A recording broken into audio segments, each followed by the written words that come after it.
Can you smell that air? That is the smell of London. Queen Victoria's perfume, smoke, tea, and old money.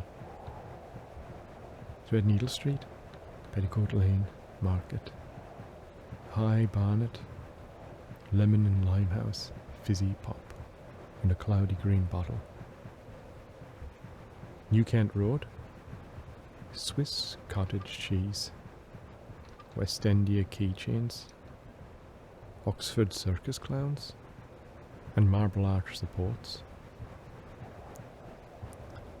The Leicester Cube, King's Cross Steamport, soot-stained chimney bots with their caps at jaunty angles. When you grow tired of London, you grow tired of life. And when you grow tired of life, you sign up as a crew member on an airship. Welcome to the Prometheus.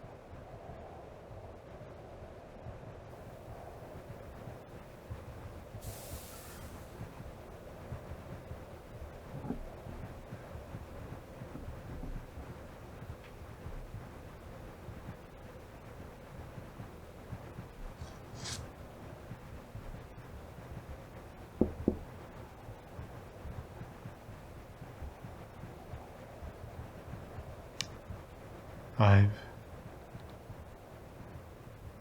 seen things that most people couldn't imagine. Dark wells, deep enough to pull a ship in whole with such force that escape becomes a fiction. I've seen beasts of enormous magnitude that stare blindly into the sky, waiting to feast upon some innocent, removing all their sadness and misery, and leaving them as a jovial husk, free of thought or desire. I've seen villages of unnatural existence who carry out disturbing rituals. I have seen the mountains of madness.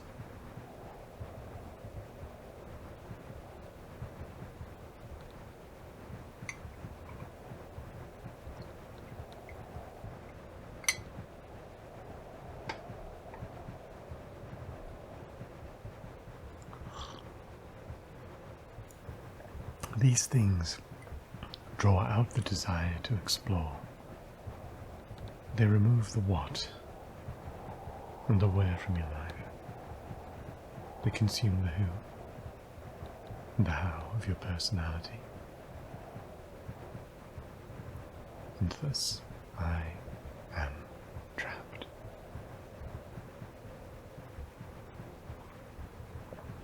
There is a seat in the corner. Bring it hence.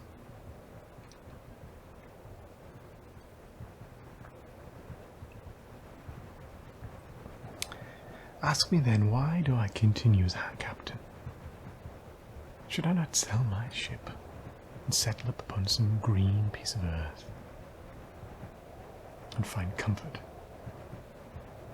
and ornament myself with rich clothing and satiate my wanderlust with gourmand feasting, to go gently into that good night.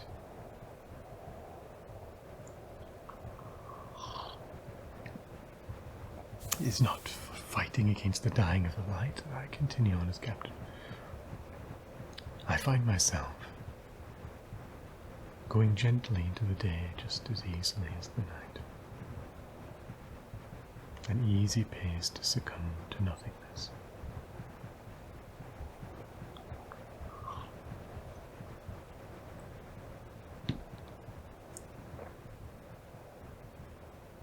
Then should it be legacy?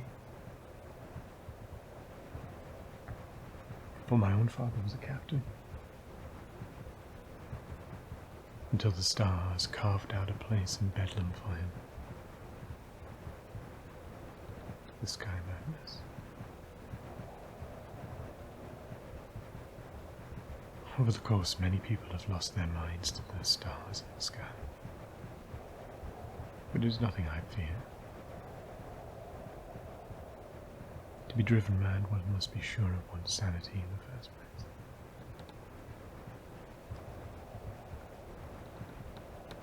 Legacy is a name carved in dust.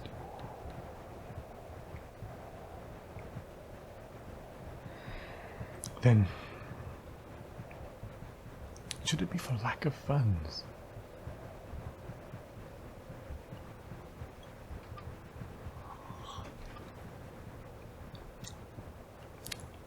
Am I some spendthrift who frittered away his inheritance, forced thus to eke out such a living? Do I have some insatiable lust that consumes me? A currency-driven addiction?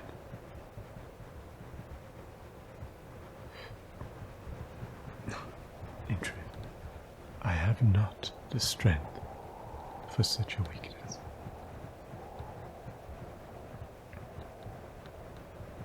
Fame. Should my features be carved in some marble slab?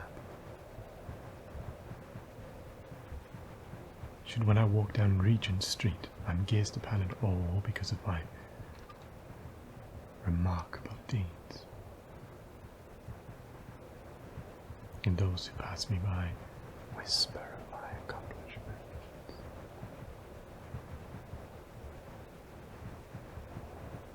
Do they think me tailored for such a role?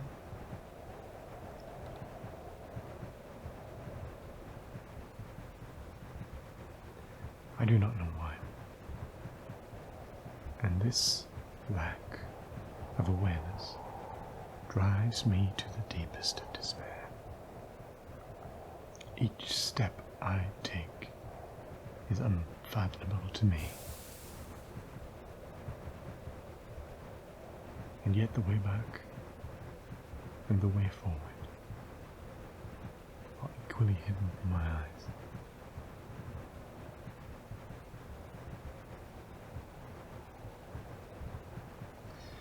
Perhaps I'm here as a cautionary tale.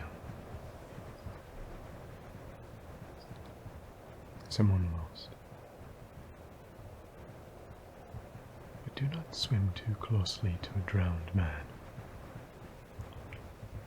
For many, a strong swimmer was dragged to the depths, doing fast.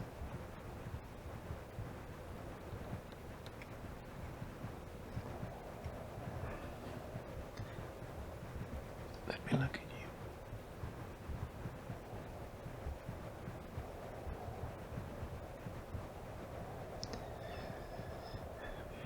You came highly recommended. I must confess, I don't even remember your name.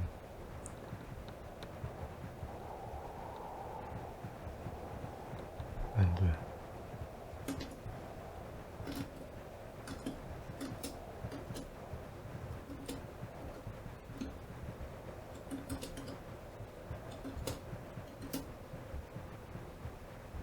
best to make a note of it. I'm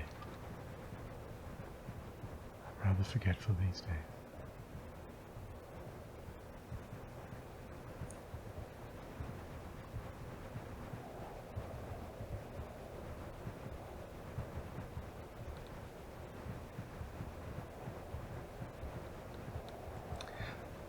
I would have you do all the duties that a first officer would do, and many of the duties of a captain. Seldom do I leave this. My quarters.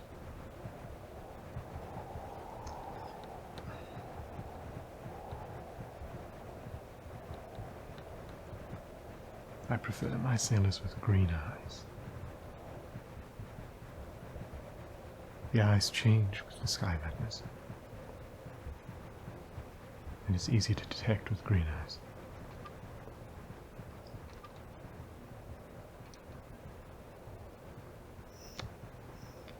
crew. No doubt you'll have met Mr. Christianson. An unfortunate name. I believe he would be no relation to the mutinous crew of the Bounty. In fact, he's one of the most honourable and loyal men I've ever come across. You will work with him mainly.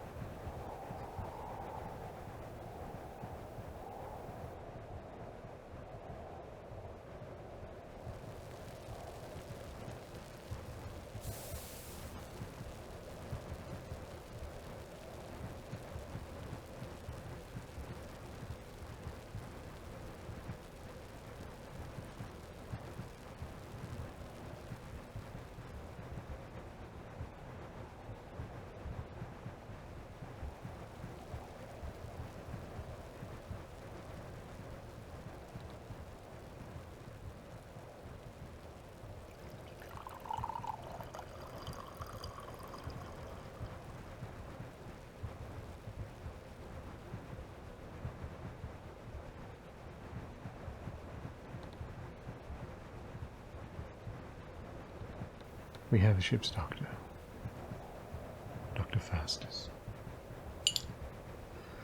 Arrogant, obsessed with death. They say he was a mortician before he was accepted into the Royal Surgical Society. Don't mention the society. He was kicked out for some reason. Surgeons are hard to come by in the sky.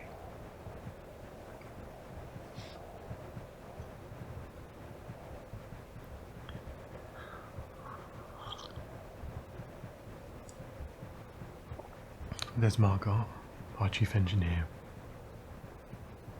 Very optimistic. I've never met anyone so upbeat. Margot can find the silver lining in anything. She's also been with the crew a long, long time.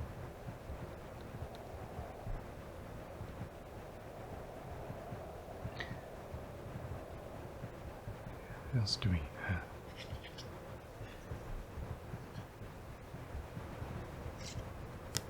We've done Margot.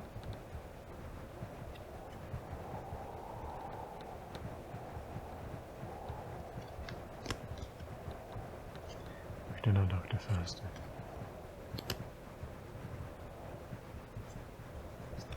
The old line. Vermilion. Major Vermilion Cadmus. Gunnery officer. Exemplary record in the military. Rather shady. If you need anything of an illicit nature or something to be hidden past customs, the Major is your man. He most always likely can acquire whatever you need. You see that now.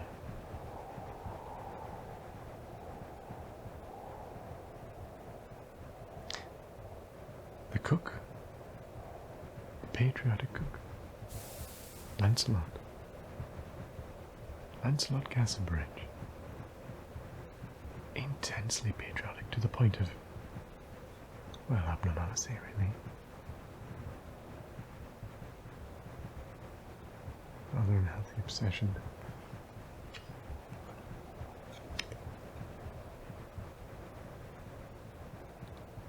He and the Major don't speak.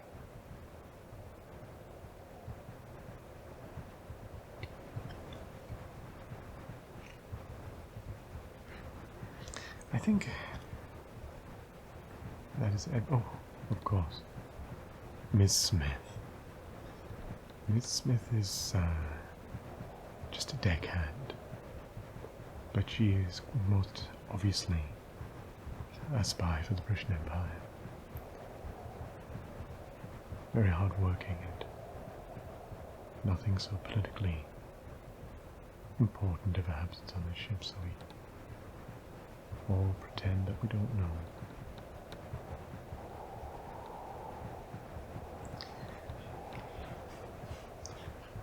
the crew,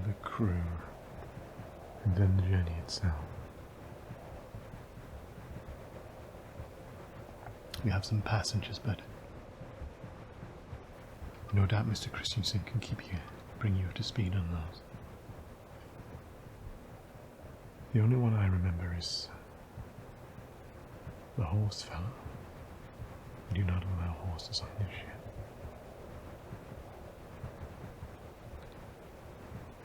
The route, of course.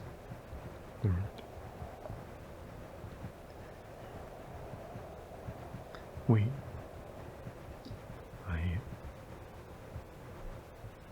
There are 5 main destinations that we go to. The first is Venice, where most of our passengers will depart. I care not for passengers, although they are a necessity to keep the ship in financial health. There'll be no shore leave at Venice, but it is a most remarkable place. Perhaps on another journey when we have more time. They have the flower baths, petal-filled pools where one can take an afternoon soaking in the scent and the softness of the petals. After that, the most disturbingly named and unrightly so, Tower of Delirium. It's a place where some folks go if they wish to see things that aren't real. We provide a service that we will most certainly not be having shore leave there.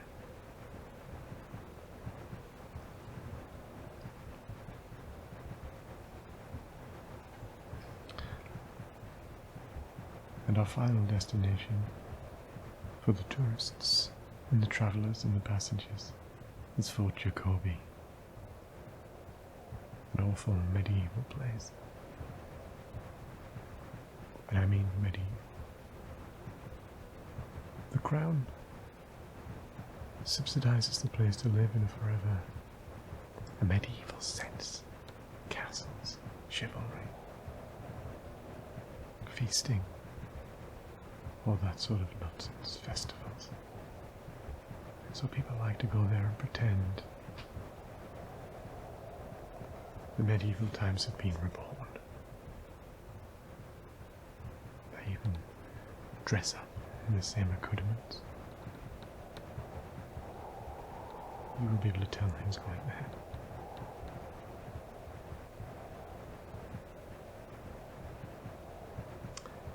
Our next stop is Moore's Doorstep. This will be the first of our cargo stops. Moore's Doorstep is in desperate need of time cogs and second grace. We have but a few boxes, they're expensive.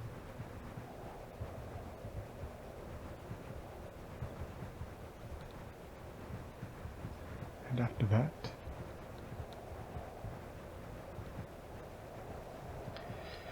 New North Wales. That will be our final stop, where we will ditch the rest of our cargo.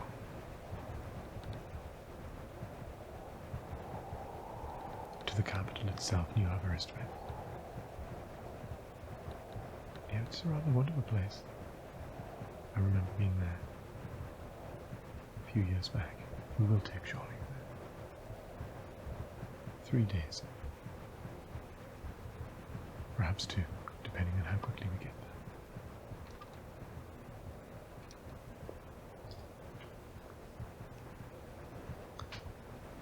I'll not join you, but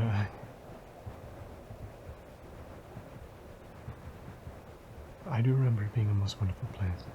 Rivers, trees, weeping willows. It's almost a nature reserve and a city combined into. Yeah. Lovely and quaint pubs. and places to get things to eat. Some even take in the sights, go deeper into the reserve itself. Excursions and trips.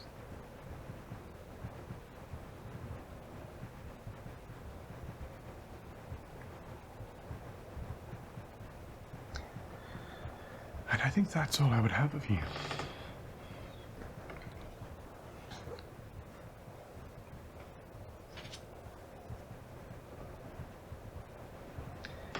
As I say, I will rarely leave the chamber. If I need you, I will ring that bell there.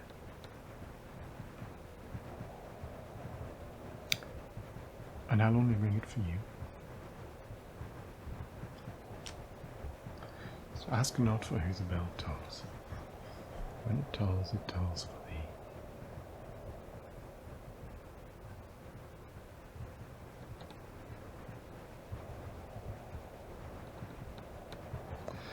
And then once we have satiated ourselves with Charlotte, then we'll be heading to the Elakine ruins. You'll notice there's much armaments in the cargo hold.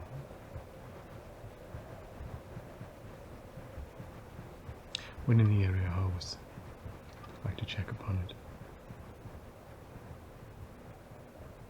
We will be looking for Miss Leon Smith.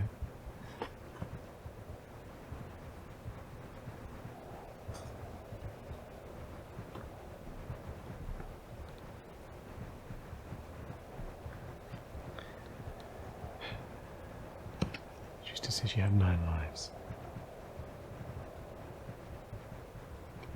We'll mark them off on the card.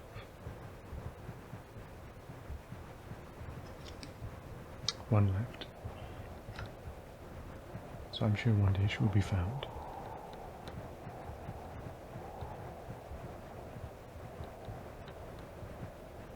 Tragic narrative arc and no more.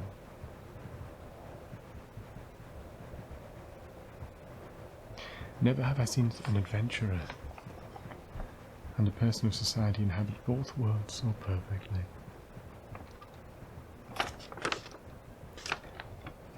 The crew will no doubt tell it, so I shall read it out.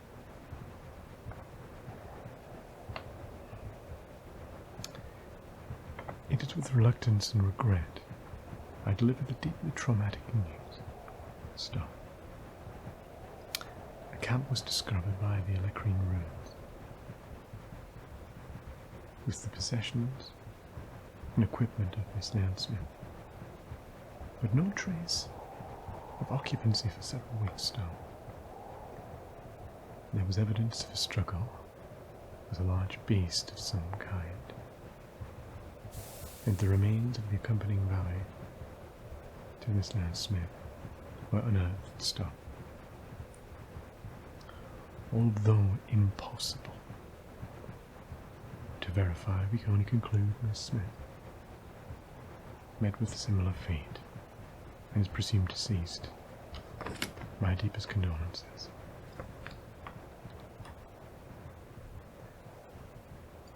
So I guess there is a reason why I still stay in the stars. I have no doubt we will find out.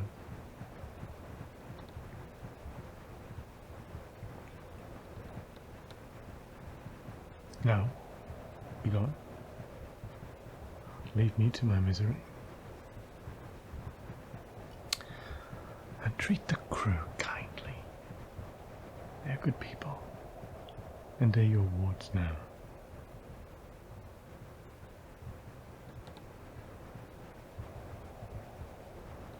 Rely on their advice, but always let the stars have the final say.